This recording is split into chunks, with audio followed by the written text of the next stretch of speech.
Good morning student, class 10। हम आपको self determination यानी कि लिंग निर्धारण पढ़ा रहे हैं। तो डालिए हेडिंग लिंग निर्धारण।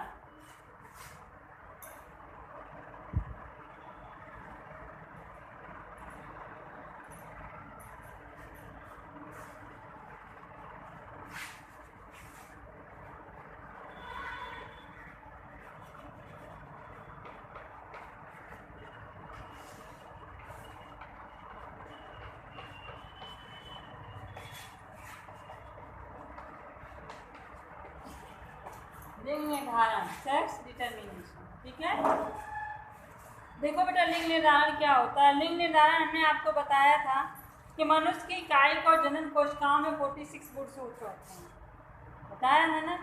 तो मनुष्य की कायिक और जनन कोशिकाओं में 46 यानी कि 46 गुणसूत्र होते हैं, जिसमें 22 जोड़ी गुणसूत्र जो हैं वो समान होते हैं, जिन्हें हम ऑटोसोम्स कहते हैं। जिन्हें क्या कहते हैं? ऑटोसोम्स कहते हैं। तो मनुष्य की कायिक एवं जनन कोशिकाओं में 23 जोड़ी गुणसूत्र होते हैं। ऐसे ही लिखते जाएंगे, जो हम बोल रहे हैं यही लैंग्वेज लिखेंगे। ओके बेटा, पहले लिखते जाएंगे ऐसे ही कि मनुष्य की जनन एवं कायिक कोशिकाओं में 23 जोड़ी अर्थात 46 गुणसूत्र होते हैं, जिसमें 22 जोड़ी गुणसूत्र जो है वो समान होते हैं।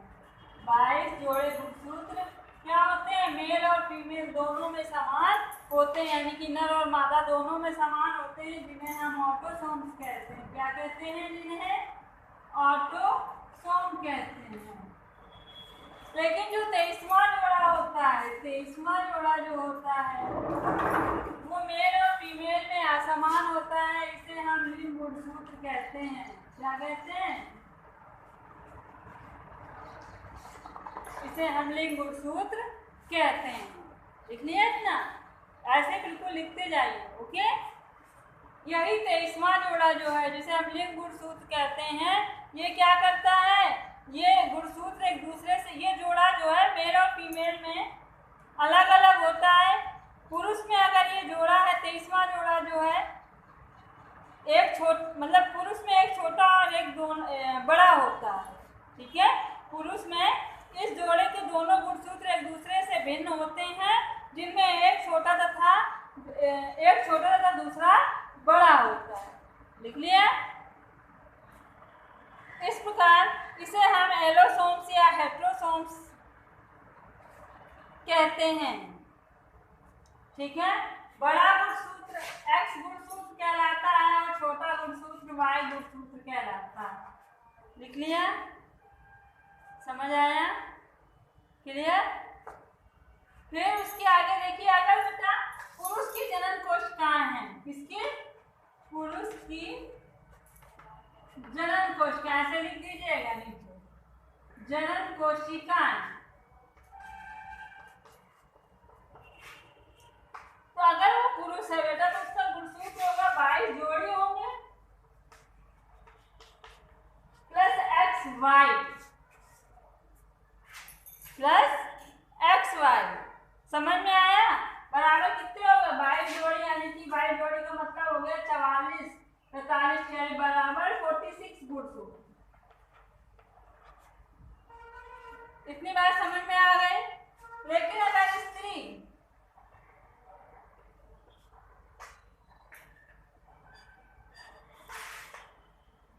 की जनन कोशिकाएं,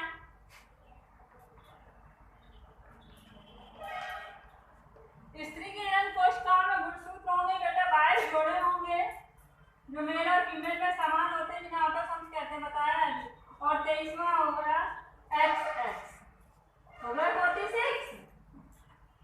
तो जो भी लिखाया है हमने उसी के नीचे ये लिख लीजिए। लिख लिया?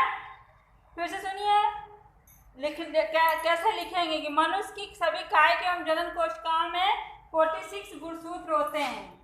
ठीक है, जिसमें मनुष्य में 22 जोड़ी गुणसूत्र जो हैं मेल और फीमेल यानी कि नर और मादा में समान होते हैं, जिन्हें हम ऑटोसोम्स कहते हैं। 23वां जोड़ा जो होता है वो असमान होता है, जिसे हम लिंग गुणसूत्र कहते हैं। लिख लिया?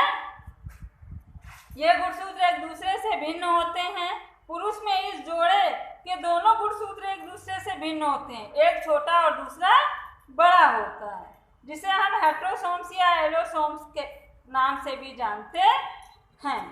ठीक है, फिर उसके नीचे लिख लीजिए पुरुष की जनन कोशिकाएं, अगर पुरुष है तो Y जोड़े प्लस X Y गुणसूत्र होंगे, और अगर वो स्त्री है, स्त्री की जनन कोशिकाओं में Y जोड़े और X X गुणसूत्र होते हैं। लिख लिया? ठीक है, अब देखिए, देखो पुरुष की जनन कोशिकाओं में, पुरुष की जनन कोशिकाओं के वृषण में, ठीक है, पुरुष की जनन कोशिकाओं के वृषण में स्पर्म यानी कि शुक्राणु बनते हैं। क्या बनते हैं? शुक्राणु, स्पर्म जिसे कहते हैं। ठीक है, ये स्पर्म लाखों करोड़ों होते हैं, जिसमें 50% गुणसूत्र जो हैं एक्स के होंगे और 50% गुणसूत्र जो हैं वो वाई के होते हैं, यानी कि आधे मेल और आधा फीमेल। बात समझ में आई? तो लिखिए, उसी के नीचे राइट कर लीजिए, लिखिए पुरुष की जनन कोशिकाएं वृषण में शुक्राणुओं का निर्माण होता है, शुक्राणुओं का निर्माण होता है तथा अर्धसूत्री विभाजन के द्वारा जनन कोशिकाओं में अर्धसूत्री विभाजन के द्वारा जनन कोशिकाओं में 4 शुक्राणुओं का निर्माण होता है। तो इनमें से 2 शुक्राणुओं में 22 प्लस X गुणसूत्र तथा अन्य 2 में 22 प्लस Y गुणसूत्र। इसमें 2 गुणसूत्रों में 22 प्लस X गुणसूत्र तथा अन्य 2 गुणसूत्रों में 22 प्लस Y गुणसूत्र होते हैं।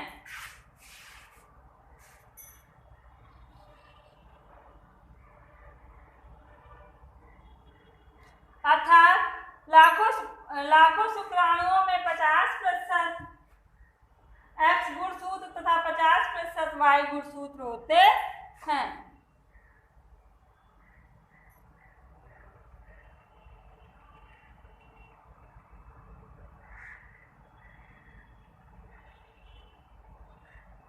आगे बात समझ में? अब हम स्त्रियों की बात लिख लिया, तो लिखिए अगली लाइन से, स्त्रियों की जनन कोशिकाओं में दोनों लिंग गुणसूत्र समान होते हैं। स्त्रियां हैं अगर बेटा तो उनका आखिरी वाला गुणसूत्र भी यही होगा, XX होगा। लिख लिया? स्त्रियों की जनन कोशिकाओं में दोनों गुणसूत्र समान होते हैं, ब्रैकेट में XX लिख लीजिए, समान होते हैं।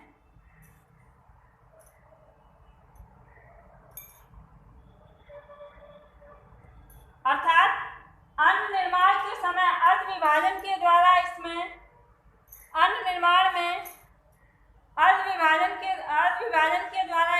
X गुणसूत्र का ही, इसके अण्ड में X गुणसूत्र ही होते हैं।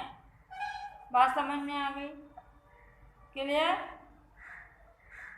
ठीक है, इस प्रकार नीचे लिखिए, इस प्रकार। अब देखिए, समझ लीजिए थोड़ा सा।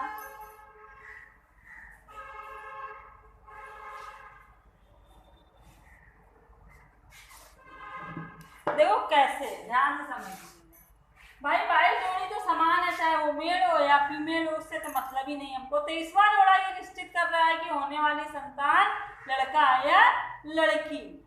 आगे बात समझ में? तो देखिए कैसे, ये देखिए मेल है, मेल का मतलब पुरुष, समझ में आ रहा है ना? और ये फीमेल है, मतलब स्त्री। ठीक है, मेल है तो इसका 23वां जोड़ा X और X का हो। अगली बात समझ में? और फीमेल है तो इसका जोड़ा X और X का होगा। 23वें जोड़े से मतलब होता है हमें 22 जोड़ी तो सब में समान होते हैं, मेल और फीमेल। इतनी बात समझ में आए? क्लियर? बताइए, तो ये क्या है? ये पुरुष की जनन कोशिकाएं हैं। पुरुष में जनन कोशिका, पुरुष जनन कोशिका, ठीक है। और ये क्या है? ये स्त्री की जनन कोशिकाएं हैं।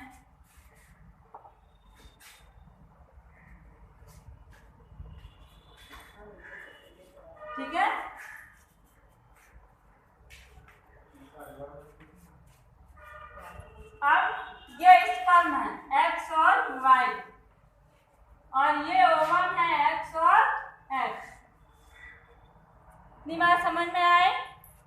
क्लियर? ठीक है। अब इनमें अर्धसूत्री विभाजन हुआ तो ये शुक्राणु बन गए। क्या बन गए? शुक्राणु, स्पर्म। और ये अंडाणु, ओवम बन गए। अब हमें इसमें क्रॉस कराना है। देखिए क्रॉस कराना हमने सिखाया है। इसका एक्स अगर फीमेल के एक्स से मिलता है तो एक्स और एक्स, तो इसमें जोड़ा क्या होगा? एक्स और एक्स का बनेगा। तो यानी कि ये होने वाली संतान क्या होगी? लड़की।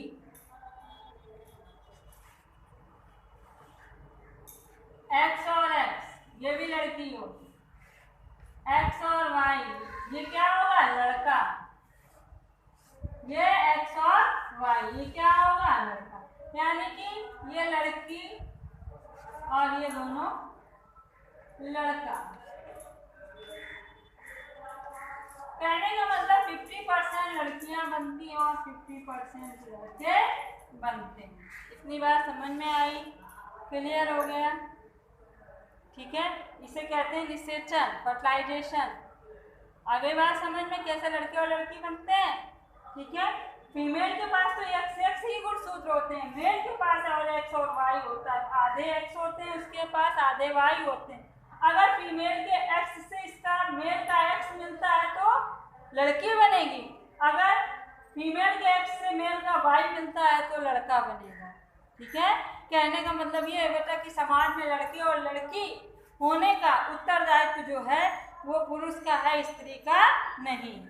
ठीक है। क्लियर? लिख लीजिए। ये बनाइएगा, ये बनाइएगा। जितना हमने लिखा है उसके नीचे लिखिए।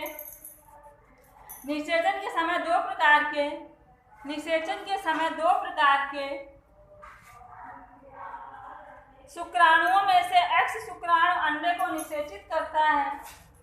एक्स शुक्राणु अंडे को निषेचित करता है तो होने वाली संतान लड़की होगी।